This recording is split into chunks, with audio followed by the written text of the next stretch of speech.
It is now my pleasure to introduce our final speaker. Dr. Eva Selhub is an internist, and she is a past director of the Benson-Henry Medical Institute for Mind-Body Medicine. And it's a real pleasure to have her here today. And I did also want to let people know that she has some extraordinary books and CDs for sale outside when you join us for our reception after the conference. Thanks so much, Thank Eva. you. All right, so I'm going to take a little bit of a different track for the next 20 minutes. I think hopefully you'll be excited after this one rather than want to kill yourself. And my specialty is that I'm a bridge. I bridge the allopathic Western world, which is what you've heard this talks from the past three wonderful, wonderful doctors. I learned a lot, thank you. With the alternative world, with the Eastern medicine and wisdom traditions and philosophies. And I've been probably doing this for over 25 years now. So one of the things that I find to be so exciting as we age, and I just figured it out, I guess I am in my midlife. You know, I'm going to be 49 this year, and I thought, oh wait, that applies to me. I keep thinking I'm so much younger, but I'm not. And so I am speaking from experience. I'm not just a talking head. So this is the life that I lead. And one of the things that I just find to be so incredible, and I think my colleagues will agree, is that the human body is incredible. It's made up of trillions and trillions and trillions of cells, right? And you have bad ones in there. You have cancer cells, you have parasites, but we have this incredibly brilliantly designed body that is capable of taking care of most of what comes through our body. And as we age, a lot of that ability to take care of those things gets diminished.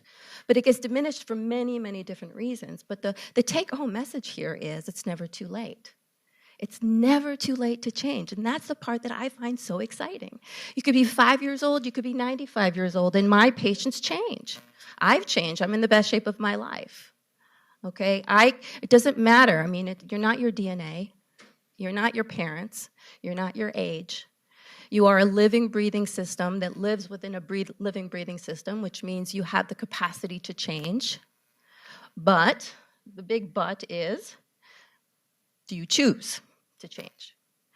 You have a choice. You can either live your life preventing disease, having disease, or preventing disease. It's sort of what allopathic Western medicine, that's what we know, right? You have a disease, and you treat the disease, and you're preventing a disease. And don't get me wrong, I think it's wonderful, but it's not enough. Because really, I'd like to know how to fight it, right? I mean, think about it. Do you want to be a person who's sick? A show of hands. Who here wants to be sick? Or do you want to be what we call well, right? It's the sickness spectrum and the wellness spectrum, right? Or you want to be well. How many people want to be well, which means preventing disease? See, I wouldn't be raising my hand. Because what I want to be is I want to be fit. I want to know that when stress comes my way, when a virus is coming through, I got it. That my body is fit enough to handle it, right? Because I've done what I've needed to do to take care of my system. I've worn my sunscreen, and I've eaten the foods that nourishes my body and my immune system. So should something come through, I don't get it, or if I do, it doesn't get me down for very long. Two people could have the same amount of sun exposure. Only one gets cancer. Why is that? And that's what's really important to remember, that no two individuals are alike. And you could have a genetic predisposition, but because of what we know of what's called epigenetics, you're not a prisoner to your genes. You have the capacity to change. Is that exciting? It's very exciting, isn't it? Now, in order to figure out what kind of choice to make, guess what you need to understand first? You'll never guess. Stress. Right? How many people know what stress means? Right? So tell me, what do you think stress means? Anyone? So I think I heard what you said, but most people think stress is psychological. Is that correct? No. What is it? Oh, well, okay, that's close. Well, what it really is a physiological change. Do you remember the word homeostasis from biology? Okay. Homeostasis is what we call a steady state. Every living organism has the desire to be in a steady state or a state of balance. Now remember, you are a living, breathing system, and you live in a living, breathing system, which is constantly changing, which means we need to adapt to a changing environment. And so our body is beautifully designed to let us know when we need to change, because our body always wants to be in homeostasis. You are designed to always and forever seek relief. Always. That's how we're designed. Do you think you'll be able to sit here the entire next 10 minutes without moving? Will you? Why would you move?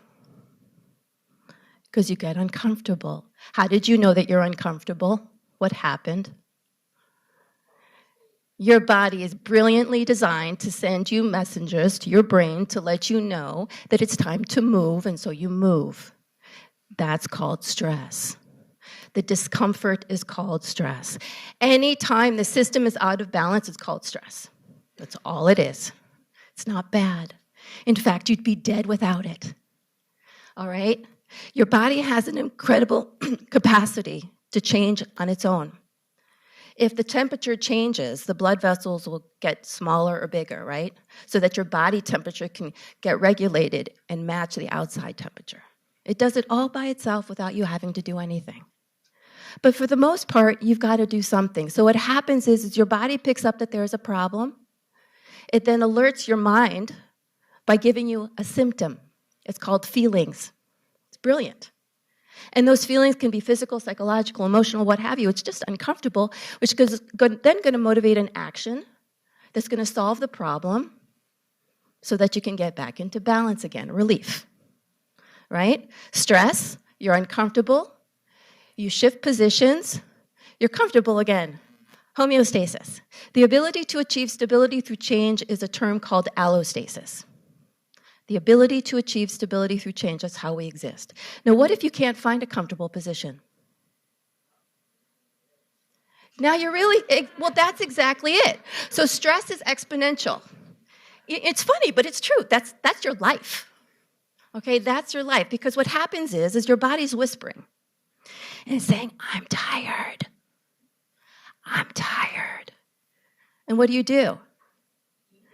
You drink caffeine. My patient came in today and she says, I don't get it. I'm so tired. I said, okay, well, how's your sleep? Well, I'm waking up a lot. Okay. Well, why do you think I'm so tired? Well, because you're not sleeping. And I said, how much caffeine are you drinking? Well, I only have 4 cups in the morning. But then I feel like I need one because, at 3 o'clock in the afternoon because I'm so tired. And I sort of went, really? You're asking me this question? Why don't you just sleep? If you're tired, take a nap. So now the body is experiencing more stress because A, it's still tired, you haven't taken care of that, and B, you're putting a chemical in the body, which is a stimulant, which is creating more stress. And now you're getting psychologically disturbed because you're so tired and your brain isn't functioning. So you're making mistakes or getting in accidents or forgetting things, et cetera, et cetera. It becomes exponential. So stress isn't bad. The ability to achieve wellness and fitness is about being able to manage stress and to have the perception, both mind, body, and spirit, perception that I can handle stress come what may, whether it's physical, emotional, psychological, what have you. It's the body knowing that it can handle something, the mind knowing that it can handle something. But if it's constantly being stressed and you're not handling it, then that stress is going to become a load. The way it works is this. You have this response called the stress response, which is a brilliant automatic and unconscious response that gets stimulated every time the mind and body perceive that there is an imbalance to the system. And it turns on this response, which creates physiological changes, and those physiological changes create symptoms, and those symptoms create feelings, and those feelings then stimulate you into action. That action is something you've learned, all right? You didn't know an apple was an apple when you were born. Your brain was a blank slate. So most of your programming of how you handle challenges in life happened in the first 15, 20 years of your life when your brain was developing. My point here is that your higher brain, which does a lot of your decision-making for you and how you solve problems, isn't really active most of the time when you're really under stress. because you're efficient. You don't want to have to tie your shoes and figure that out every time, like, how do I do that, right? You don't want to have to figure something out. Can you imagine us doctors trying to, wait, what was it that I learned in medical school? Wait a minute, hold on, let me look that up again, right? We're efficient. We want to be able to just do things automatically. So most of your automated behavior patterns you've developed over time that enable you to cope and get relief, okay? So a stress that's managed is, I'm hungry, I eat, so the stress response has now extinguished itself. That's what we call adaptive coping, okay? But then there's another model. I want to see a show of hands, how many people do this. I'm stressed, I eat. All right, that's what we did in my family, right? You're happy, here's, let me give you some food. You're sad, let me give you some food.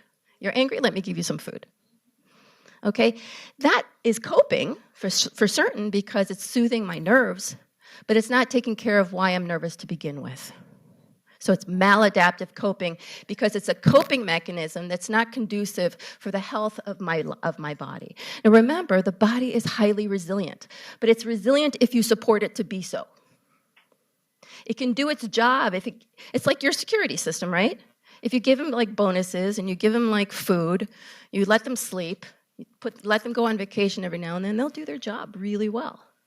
But if you keep them underfed and underslept and overworked and underpaid, not going to work so well. Doesn't matter how old you are.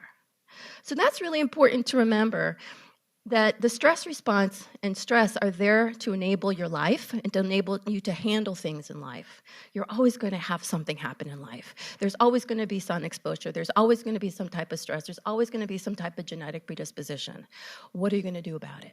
So the first thing is you need to figure out, what is my body saying to me? What are the subtle whispers that the body's trying to tell me that I can take care of that rather than just coping because I'm anxious, right? What are my automated behavior patterns that are causing me to dive rather than to thrive? So what I like to do with people is to help them understand how the stress response works. So a good example is being chased by a lion, all right? Ready? Are you imagining it? It could happen, right? Now, is it a good time to reproduce? All right, so you're being chased by a lion, not a good time to reproduce. Those hormones are going to get shut down. So part of the aging process is stressful. It's a physiological stress that's happening as we age. So that hormone, what we call hormonal mayhem, that can actually happen, and it's going to get worse when you're under stress or duress. What about the digestive system? Is it a good time to forage for food? Think about it. Yes? Oh, I'm going to go have that pizza.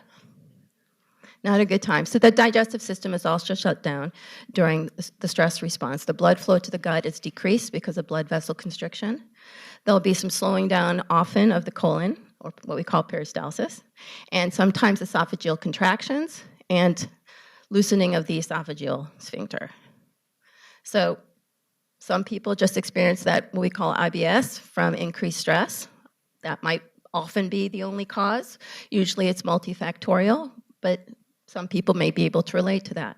Now, what about your muscles? What do you want your muscles to be doing? You want your muscles to be relaxed? The lion's about to get you. You just want to be walking around like this? I don't think so. I think you want to get ready to fight like mad or run like heck, right? So the body's going to take on the pose, getting ready to fight or fly. The lower back will stiffen, right? Shoulders come up. The neck stiffens. Now you need to be intimidating, so the jaw will come forward, so you can look like a really scary person, all right? Now that happens automatically. All that stiffening of the back, the larger muscle groups getting ready to pounce, that's all happening automatically. Now you need energy to fight like mad, run like heck. Where is that going to come from? It's going to come from your body's resources. It's what we call catabolism. Catabolism is the opposite of metabolism. Catabolism means the body's breaking down to give you energy. The liver's breaking down to bring you sugar. Fat cells are being broken down to get the fatty acids, bones, your minerals, muscles, your protein and amino acids. All right, you're not in a state of metabolism, it's catabolism. You're also going to need to breathe faster to get the oxygen you need. And how do you suppose that all these nutrients get to the places where they need to go quickly? Well, you're going to, well, let me ask you this, do you need fine motor skills? No. You don't need to write, you need to run. So the blood flow is going to go away from your fingers and toes and go to the larger muscle groups in your brain. It's what's called an increase in blood pressure. You're also going to need an increase in heart rate and cardiac output so that all that blood can get to the places fast. Remember, this is a life and death situation. So the end result is an increased heart rate, increased blood pressure, and increased cardiac output, as well as an increased respiration because you need more oxygen, and the blood flow is moving away from the periphery into the central nervous system and the larger muscle groups. All right, what else? Are you getting depressed yet? Because what's also happening is your serotonin and dopamine levels are falling, by the way. Well, you don't want to really be happy. I mean, right? Have you ever seen a depressed person walk around like this? Oh, lion, let me hug you, lion. So you really need to actually be in a negative state. You need to be in a negative state. You need to be angry. You need to be fearful. You need to get away. The other interesting thing is also this. Is it a good time to figure out how to do your taxes? So what's actually happening is that higher brain centers, those brain centers that allow you to think and to use your rationale, they're being shut down. You're really turning into one of those horses with blinders to get from point A to point B.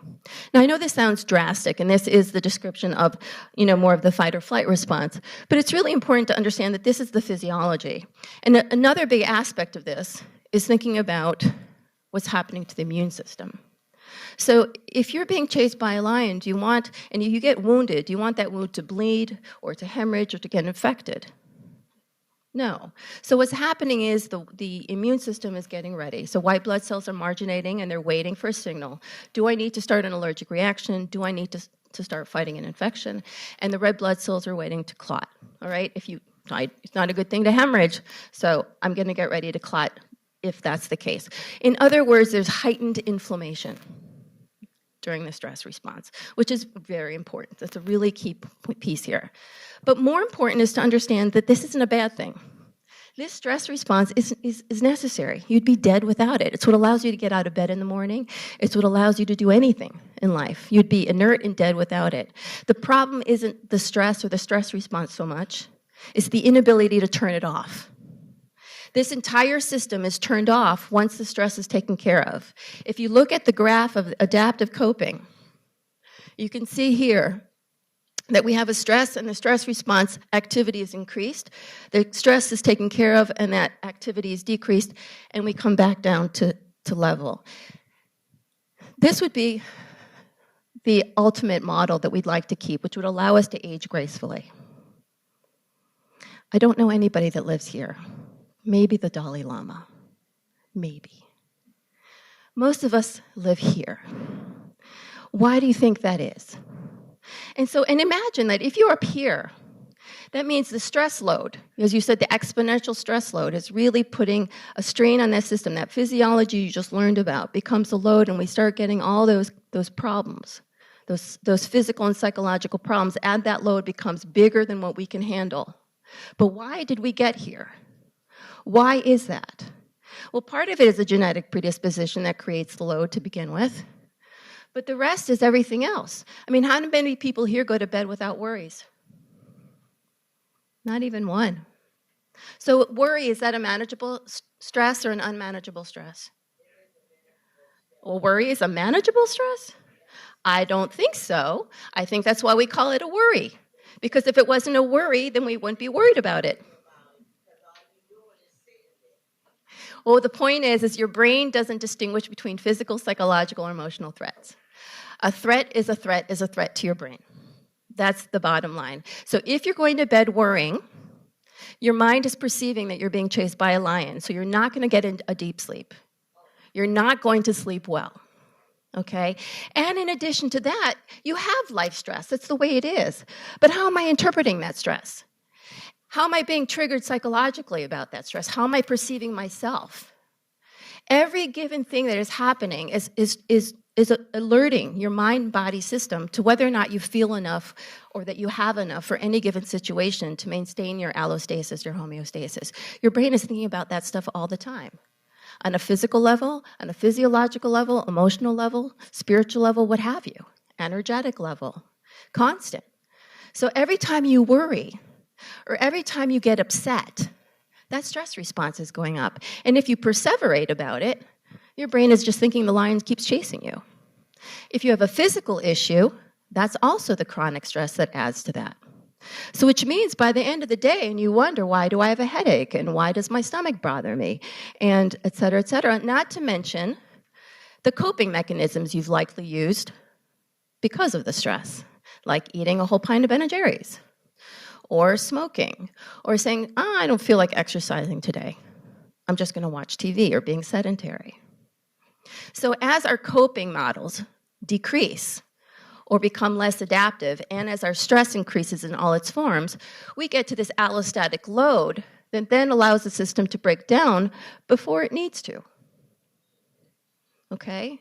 So yes, all the medications and all the procedures and all the prevention we have is wonderful. It's really, really wonderful. But the question is, what are you going to do about it? This is really up to you to decide whether I want to live my life fully or whether I want to live my life in fear of dying. That's up to you. There are choices that you can make that could make a very big difference. So, what are those choices? I'm just going to skip a bunch so we can get to the good stuff. What are those choices? How do I get my power? Now, I write about this in all my books and all my talks and all that kind of, and I love the word power because I feel like, well, how do I get my power back? I think it's very scary to be a patient. It's very scary to go to a doctor and say, well, you know everything, I know nothing, and I disagree. You know your body better than anyone if you learn to listen. So I come up with the acronym called POWER, which is starting with a pause. Take a break for a minute. Breathe. My crazy, stressful life. What is it that I need to know? Optimize my knowledge. What is the anatomy? What are the risk factors?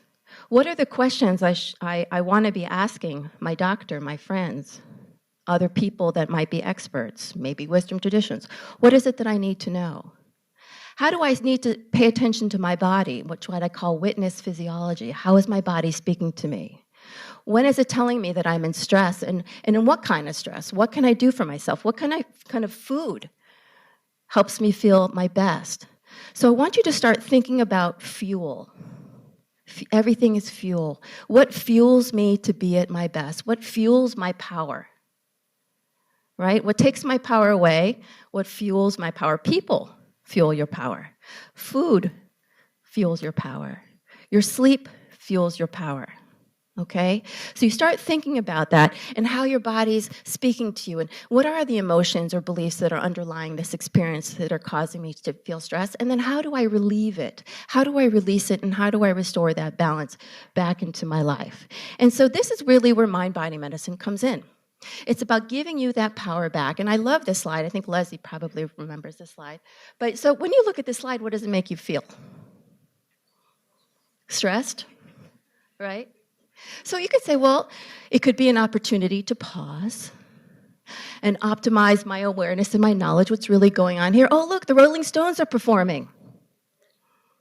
How's this making me feel, right? So you, in any given situation, you could use it to your advantage rather than your disadvantage by just pausing for a minute, noticing how something makes you feel, noticing what it is that I can learn from this. How is it an opportunity for learning and growth?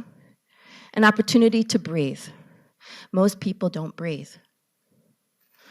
I think there was one study that said the average American has 50 fight or flight episodes a day, which means 50 times a day you do this. Take your fist with me, please. And I want you to punch the air.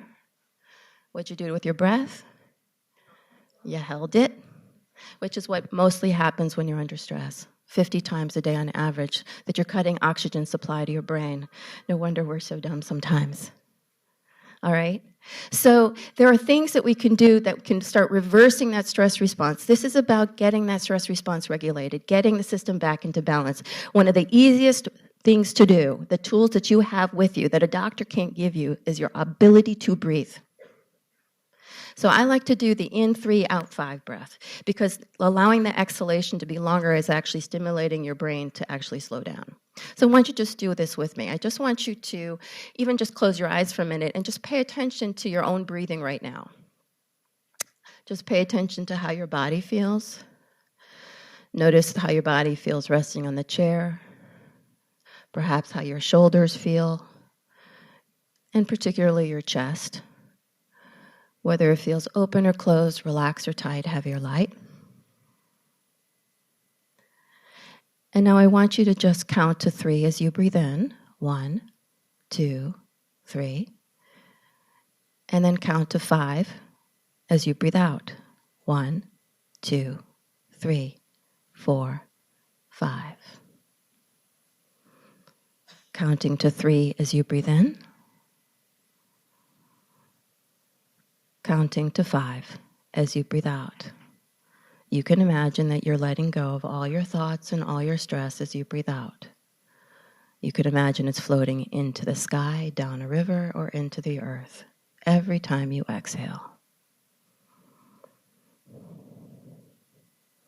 When you breathe in, you can imagine you're breathing in peace,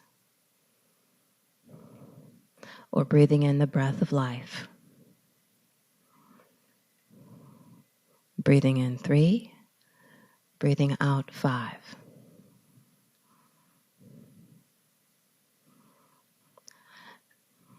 And when you're ready, you can open your eyes. How did that feel? Right, and that was it was like 20 seconds, 30 seconds. You have the ability to change out of the stress response that quickly by changing your breath. It's that simple. So one of the things that I like to teach people is witnessing your physiology, which you sort of just did. So I'm going to have you go back into that experience. I'm going to end with this. And what I'd like you to do is I just want you to go and close your eyes. I want you to think about something stressful. I want you to think about something you're worried about, anxious about, angry about, whatever it is, it doesn't matter. And I just want you to notice how it makes you feel, particularly your chest, whether it feels open or closed, relaxed or tight, heavy or light. Notice the thoughts that start occurring in your mind as you start going to this stressful place. Something that's out of your control. And how it makes you feel. And now, I'm just going to have you change that direction of your thought and think about a situation of awe. Perhaps a beautiful sunset. Gazing into the eyes of somebody you absolutely adore. Watching a child walk for the first time, or gazing at life's miracles. And notice how you feel.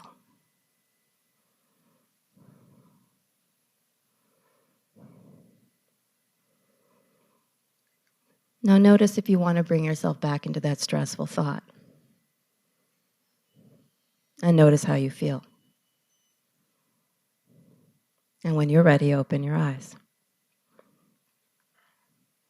Now, did you notice any changes? Anyone notice a change between the stressful experience and the situation of awe? What happened to your chest? It relaxed, it opened. And was the stressful situation as stressful when you went back to it? Anybody notice less of a charge? And you did that for like 30 seconds. That is how we can shift out of that state of stress into the state of what we call positive expectation. We know that positive expectation breeds better health. It's what we call the placebo response.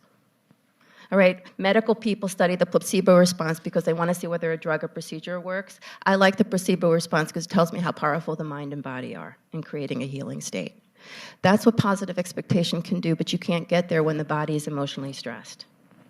So whatever anyone tells you, you have the power to make that change. Work together with your physicians, work with your healthcare providers, your friends, whomever, to become the powerful person you can be, and it doesn't matter what age you are. Thank you.